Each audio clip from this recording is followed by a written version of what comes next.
Picture this: a room full of college-educated engineers, their expensive degrees hanging on office walls, standing helplessly around $1 million engine that refuses to run. For weeks, they've run diagnostics, consulted manuals, and brought in specialists. Nothing works.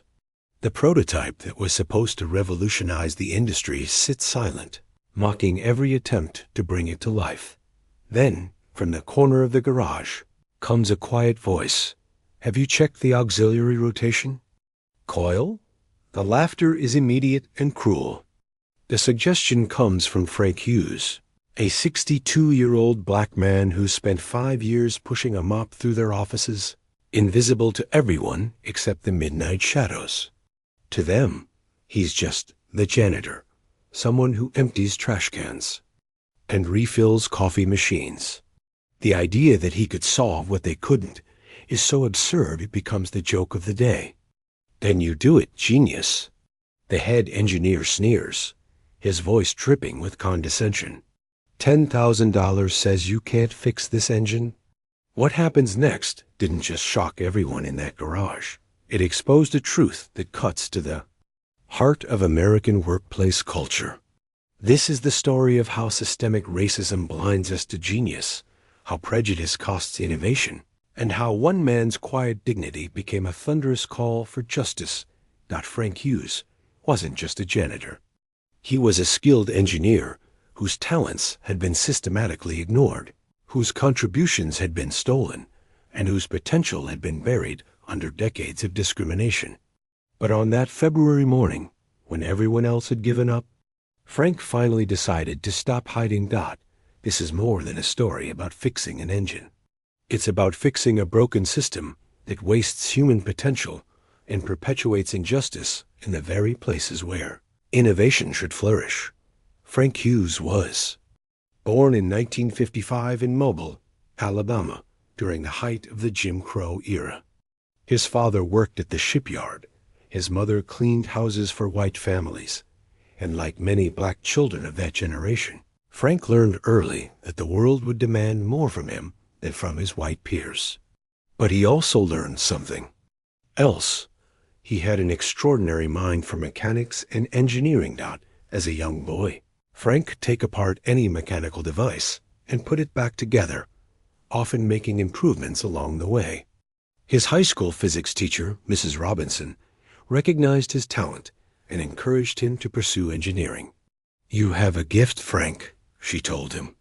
"Don't let anyone convince you otherwise." But the America of the 1970s wasn't ready for black engineers. When Frank applied to engineering programs at Southern universities, he faced the same systemic barriers that had excluded black students for generations. Despite stellar grades and test scores, acceptance letters never came. The few schools that accepted him made it clear that financial aid would be limited, making higher education financially impossible for a shipyard worker's son. The historical context surrounding Frank's early life reveals the deep-rooted challenges facing black technical workers. By 1870, 50% of black women were in the labor force, compared to just 16.5% of white women. Yet they were systematically excluded from skilled trades and technical professions.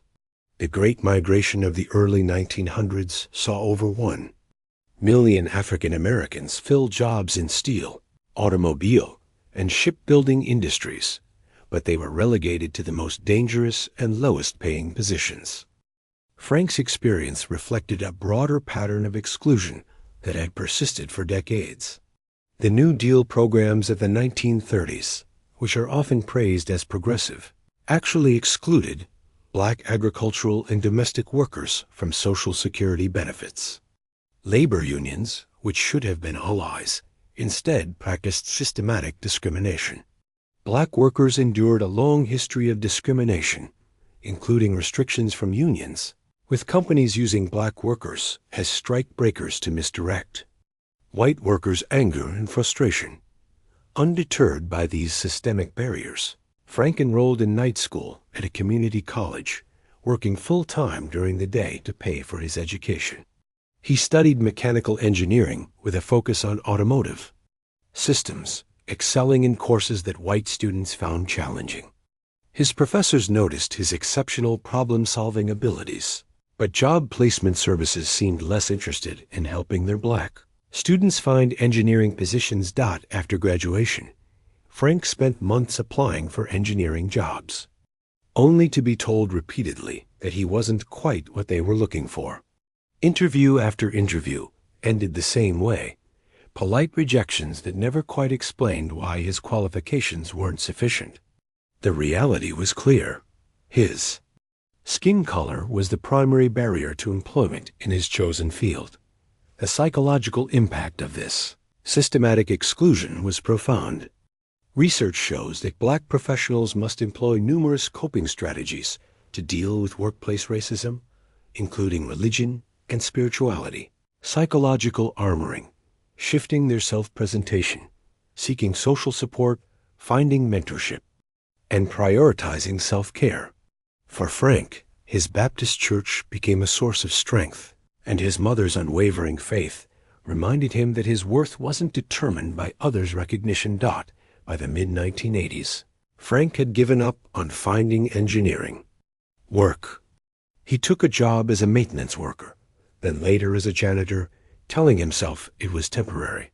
But temporary became permanent as bills needed to be paid and dreams deferred.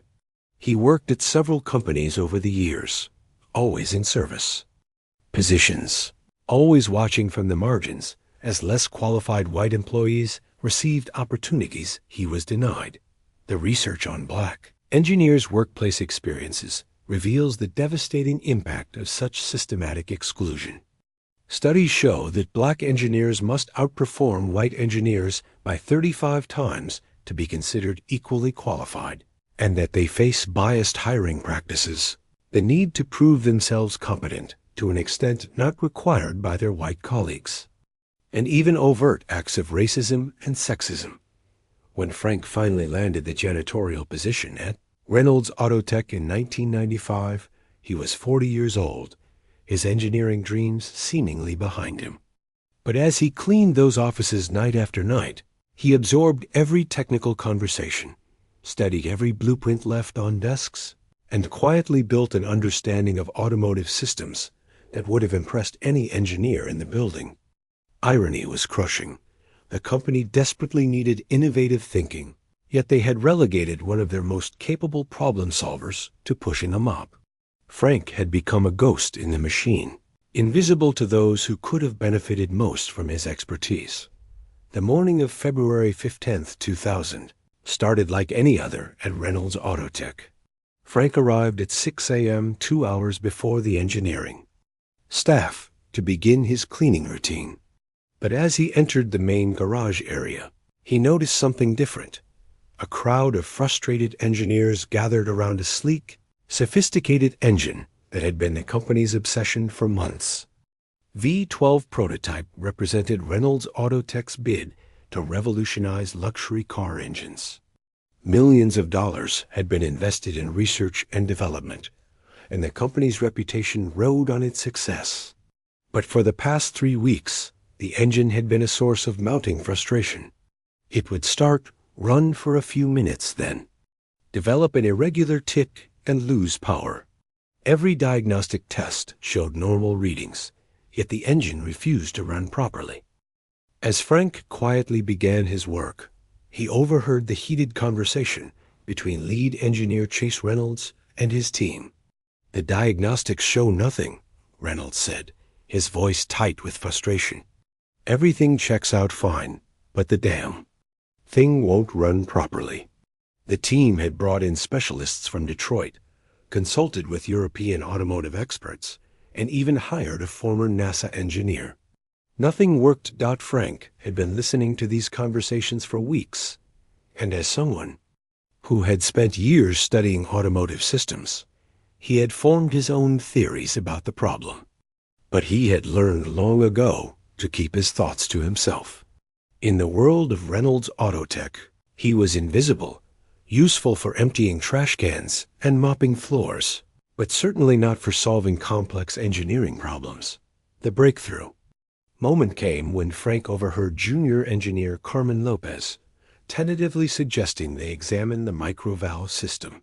"Maybe the timing mechanism is off?" she offered. The response was swift and dismissive. "That's cute, Carmen," Reynolds sneered. "Maybe stick to what you know best, paperwork and coffee runs. Let the real mechanics handle this." Frank watched Carmen's face fall, and in that moment he saw his own experience reflected in hers. The dismissal, the condescension, the immediate assumption that certain people weren't capable of real technical thinking. But Frank had noticed something about Carmen's suggestion. She was on the right track, even if she didn't realize it. As the engineers dispersed for their morning coffee break, Frank found himself alone with the engine. For the first time in 5 years, he allowed himself to really look at it, not as a janitor cleaning around it, but as an engineer examining a complex system. What he saw confirmed his suspicions about the problem. The engine's cooling system layout was slightly off. The sensor placement suggested an issue with the timing mechanism, and the wiring routing indicated a potential problem with the auxiliary rotation coil. Frank had seen similar issues before, back in his community college days when he'd worked on experimental engines. The solution was elegant in its simplicity, but it required understanding the intricate relationship between multiple systems. When the engineers returned, their frustration had only grown. They had spent the morning in meetings, trying to figure out their next move. The company's board was asking questions, investors were getting nervous, and the launch deadline was approaching rapidly. The pressure was mounting, and tempers were beginning to fray. That's when Frank made his decision. As he mopped near the engine, he quietly said, "Have you checked the auxiliary rotation coil?" The reaction was immediate and predictable.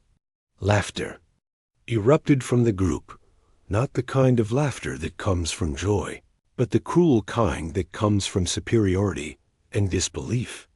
Did the janitor just try to give us engineering advice? One of the younger engineers asked, his voice dripping with sarcasm. Chase Reynolds, red-faced from weeks of failure and mounting pressure, saw an opportunity to redirect the room's frustration.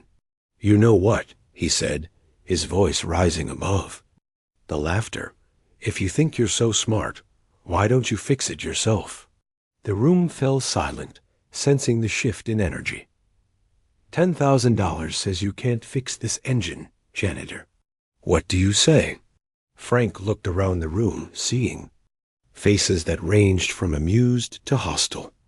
These were the same faces that had ignored him for 5 years, that had treated him as furniture, that had never once considered that he might have something valuable to contribute. But Frank wasn't thinking about the money. He was thinking about something else entirely. "If I fix this engine," Frank said quietly, his voice steady despite the magnitude of what he was about to propose, "I want something else. 1 full day of access to your R&D lab." A request puzzled everyone in the room. Why would a janitor want access to their research and development facilities? But Chase Reynolds, confident in his engineer's superiority and certain that Frank would fail, readily agreed. "Fine," he said with a wave of his hand. "When you fail, you go back to your mop, and we never hear another word from you about engineering." Frank nodded and approached the engine. As he began his examination, the room watched in fascination and disbelief. His hands moved with a precision that surprised them, checking components with the confidence of someone who understood exactly what he was looking for. He examined the cooling system layout, traced the sensor placements, and followed the wiring routes with the systematic approach of a trained engineer. The microvalve theory. Carmen was on the right track, Frank said, acknowledging the young engineer who had been dismissed earlier. But the issue isn't just with the valves themselves. The phase offset in the timing mechanism is off by about 3 degrees. It's easy to miss if you don't know what to look for. The room was silent now, the earlier laughter replaced by a growing sense of unease. Frank continued his work, explaining his process as he went. He showed them how the misaligned timing was causing the fuel injection system to fire slightly out of sync with the engine's rotation, creating the intermittent power loss and that distinctive ticking sound. For the next hour, Frank worked with the focused intensity of a master craftsman. He recalibrated the auxiliary rotation coil, adjusted the timing mechanism by the precise 3 degrees needed, and made several minor adjustments to optimize the system's performance. The engineers watched in growing amazement as Frank demonstrated a level of technical expertise that matched or exceeded their own. When Frank finally stepped back from the engine, the room was completely silent. "Try it now," he said simply. Chase Reynolds, his face pale with a mixture of disbelief and growing dread, approached the engine's control panel. His hands trembled slightly as he initiated the startup sequence. The engine turned over once, twice, then roared to life with a smooth, powerful sound that none of them had heard before. The irregular tick was gone, replaced by the perfect rhythm of a precision-engineered machine operating at peak efficiency. The silence that followed was deafening. Every person in that room understood that they had just witnessed something extraordinary. Not just the fixing of an engine, but the exposure of their own prejudices and assumptions. The immediate aftermath of Frank's triumph was a complex mixture of shock, embarrassment, and barely concealed hostility. While the engine hummed with perfect precision, the human dynamics in the room had shifted dramatically. Chase Reynolds, faced with the undeniable evidence of Frank's expertise, reluctantly handed over the $10,000 check, but his expression suggested that this was far from over. The psychological impact on Frank was equally complex. After 5 years of invisibility, he had finally been seen, but not necessarily accepted. The workplace research on Black professionals reveals that moments of demonstrated competence often trigger increased scrutiny and backlash rather than recognition. Frank had broken through one barrier only to discover many more waiting behind it. In the days following the engine repair, Frank experienced what researchers call racial microaggressions, subtle but persistent forms of discrimination that questioned his legitimacy and competence. Colleagues who had ignored him for years suddenly became intensely curious about his background. "Where did you really learn about engines?" became a constant refrain, as if his expertise required extraordinary explanation. The most painful aspect was the systematic attempt to minimize his achievement. Some engineers claimed that the problem was obvious once pointed out, conveniently, forgetting their weeks of failure. Others suggested that Frank had somehow gained inside information about the engine's problems, implying that his success was the result of cheating rather than skill. Frank's response to these challenges reflected the resilience strategies that Black professionals have developed over generations.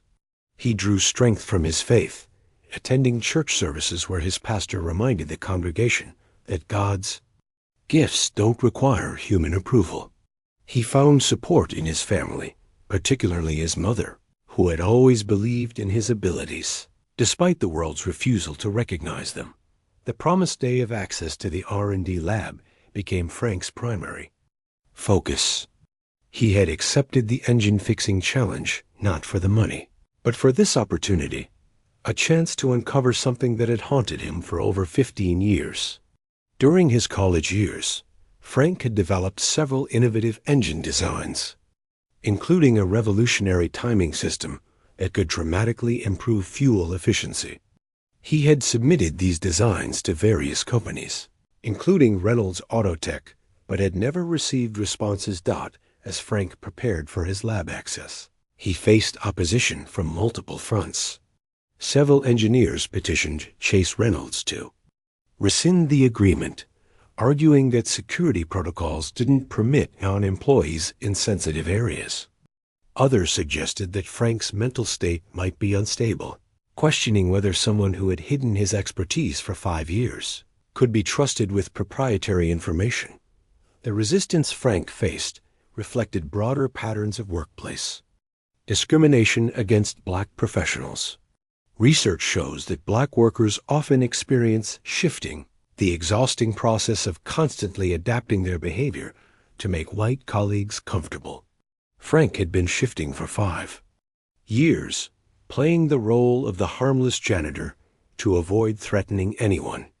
Now, having revealed his true capabilities, he faced the backlash that many black professionals experience when they demonstrate excellence. The community response to Frank's situation was mixed, but largely supportive. Word of the engine repair had spread through the local black community, where Frank's achievement was celebrated as a victory against systemic racism. The local NAACP chapter offered legal support if Reynolds Auto Tech attempted to renege on their agreement. Frank's church organized prayer vigils, and local black business owners began discussing ways to support his potential transition back to engineering.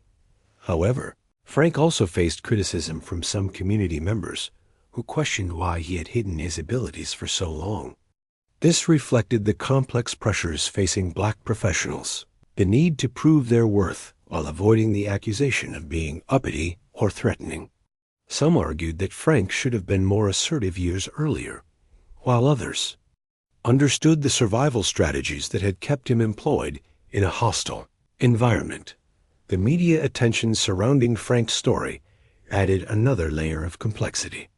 Local newspapers picked up the story, framing it as a feel-good tale of hidden talent discovered. But Frank was uncomfortable with this narrative, which seemed to suggest that his situation was unique rather than representative of broader systemic problems. He granted few interviews, preferring to focus on his upcoming lab access and the potential discoveries it might reveal. As the promised day approached, Frank experienced a mixture of anticipation and anxiety. He had spent weeks preparing, reviewing his old designs and researching the company's current projects. He knew that his single day of access would need to be highly focused and efficient. He also understood that this might be his only opportunity to uncover the truth about his stolen designs. The psychological preparation was as important as the technical preparation. Frank had to prepare himself for the possibility that his suspicions were wrong, that his designs had been independently developed by others. He also had to prepare for the possibility that his suspicions were correct, which would raise difficult questions about how to seek justice for intellectual property theft. Frank's coping strategies during this period reflected the research on black professionals' resilience. He relied heavily on his faith, viewing his situation as part of a larger divine plan. He maintained strong connections with his family and church community, drawing strength from their unwavering support. He also practiced what researchers call armoring psychological techniques for protecting himself from the inevitable hostility and microaggressions he would face. The night before his lab access, Frank sat in his small apartment, surrounded by notebooks filled with his original designs from the 1980s. He had carried these ideas with him for decades, even as he pushed mops and emptied trash cans. Tomorrow, he would finally have the opportunity to see if his work had been stolen and used without credit or compensation. As he prepared for sleep, Frank reflected on the journey that had brought him to this moment. The years of discrimination and invisibility had been painful, but they had also taught him valuable lessons about perseverance and dignity. He had learned to find worth in his work regardless of others' recognition, and he had developed a quiet confidence that no amount of racism could shake. The morning of Frank's lab access dawned gray and cold, matching the atmosphere at Reynolds Auto Tech. As he arrived at the facility, still wearing his janitor's uniform, but carrying a briefcase filled with his old designs, Frank felt the weight of 15 years of suppressed hope and buried dreams. Chase Reynolds met him at the lab entrance, his expression a mixture of reluctance and curiosity. "You have 8 hours," he said curtly. "Security will be monitoring, and you can't remove anything from the premises." Frank nodded, understanding the subtext.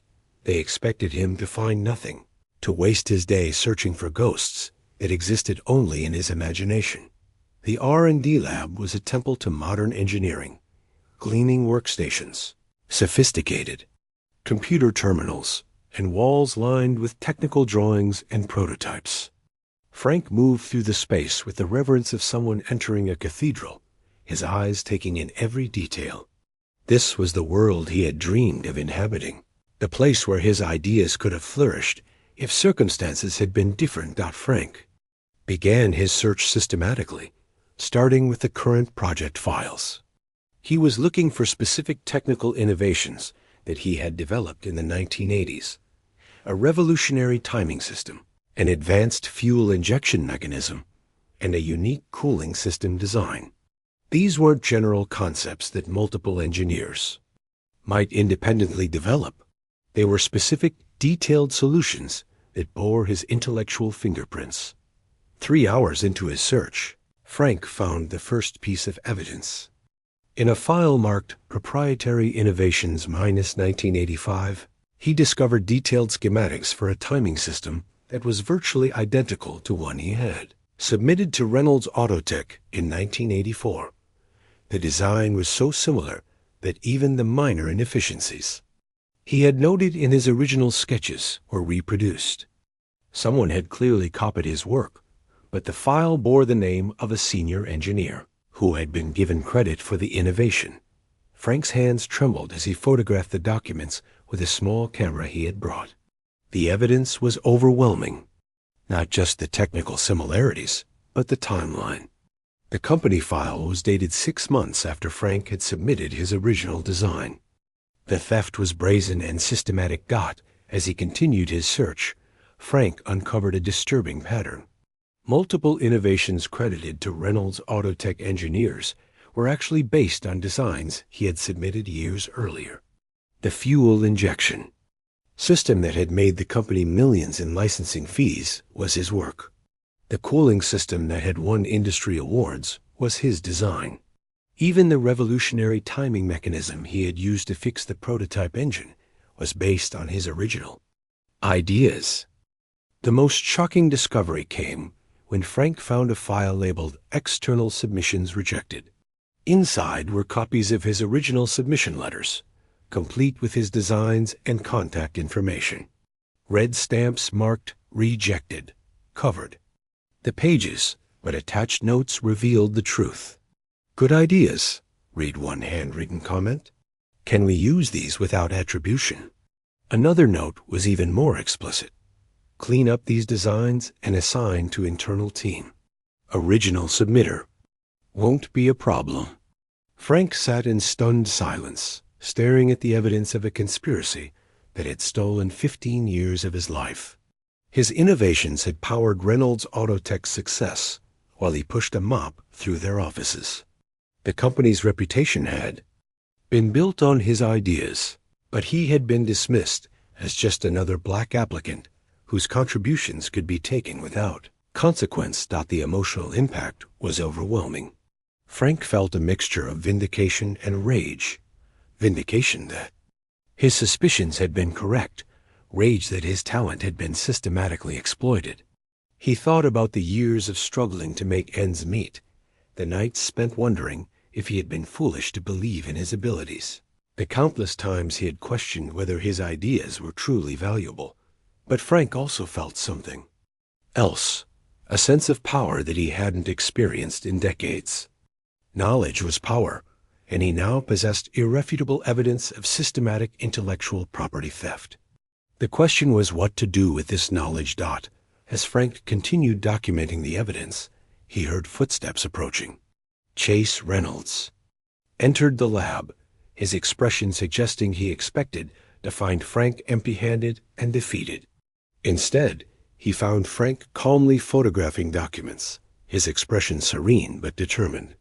"Find anything interesting?" Reynolds asked, his tone suggesting he already knew the answer.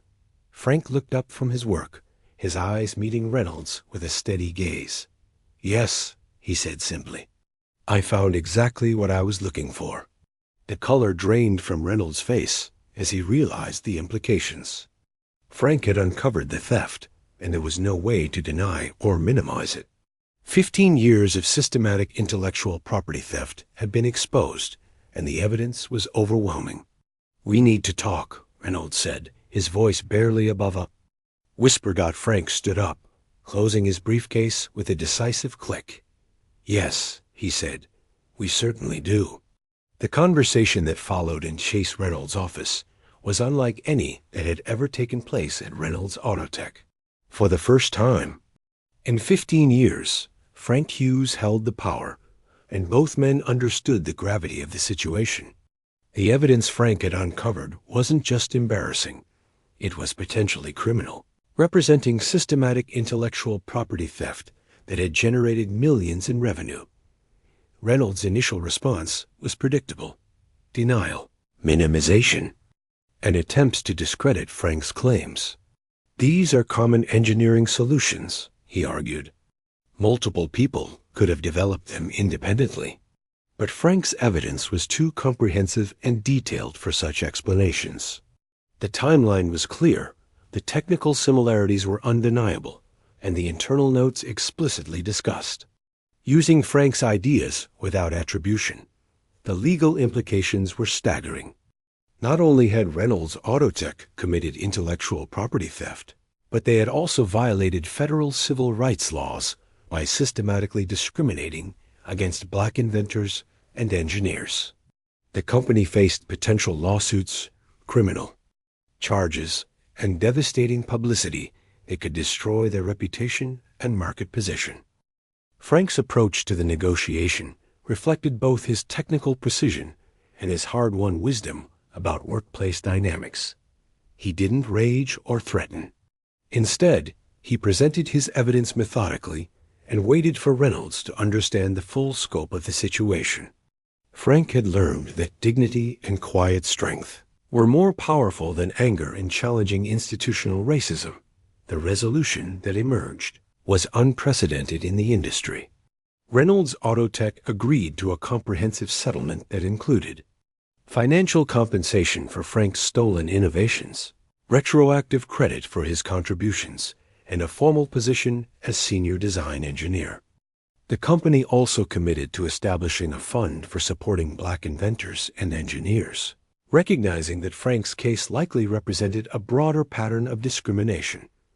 More importantly, Frank's story became a catalyst for industry-wide change.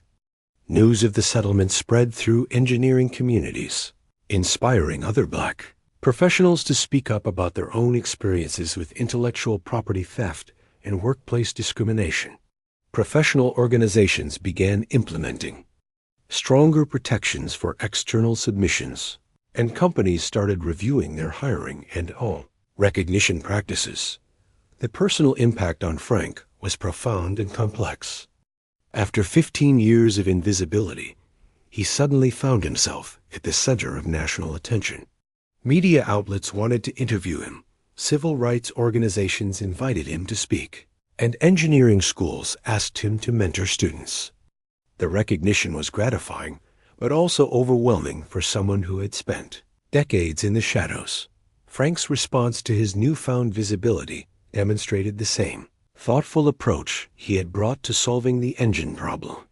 He accepted speaking engagements selectively, focusing on opportunities to educate young black engineers about both the opportunities and challenges in their field. He established a scholarship fund for students from underrepresented backgrounds, using his settlement money to create opportunities for others. The impact on Reynolds Autotech was significant, but ultimately positive.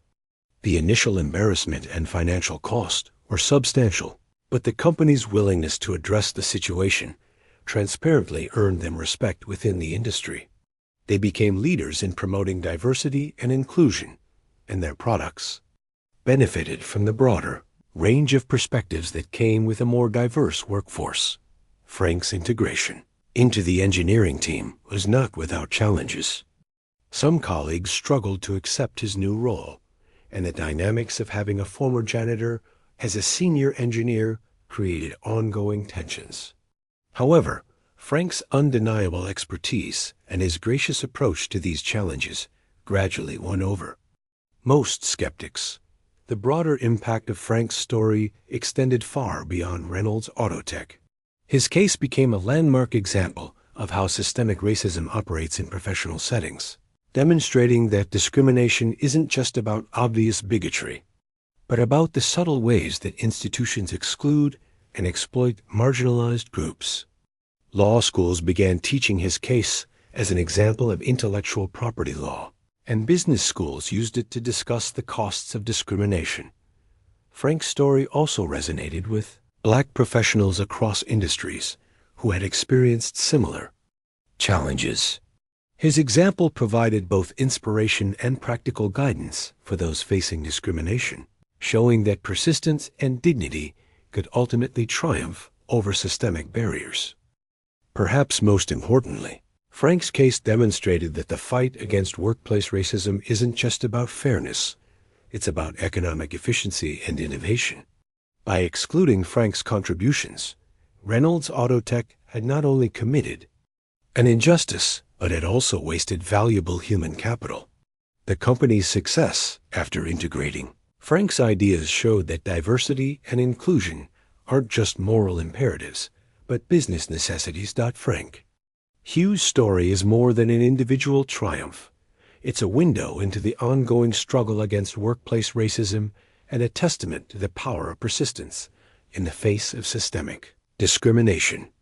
His journey from invisible janitor to recognized engineer exposes the countless ways that prejudice wastes human potential and costs our society innovation and progress. The lessons from Frank's experience are clear and urgent. First, talent exists in every community, but systemic barriers prevent many brilliant minds from contributing to their full potential. When we exclude people based on race, gender, or other characteristics, we impoverish ourselves and our society. Second, the fight against discrimination requires both individual courage and institutional change. Frank's willingness to speak up was essential, but equally important was Reynolds Autotech's eventual commitment to addressing their discriminatory practices. Frank's story also demonstrates the resilience and strength that marginalized communities develop in response to adversity.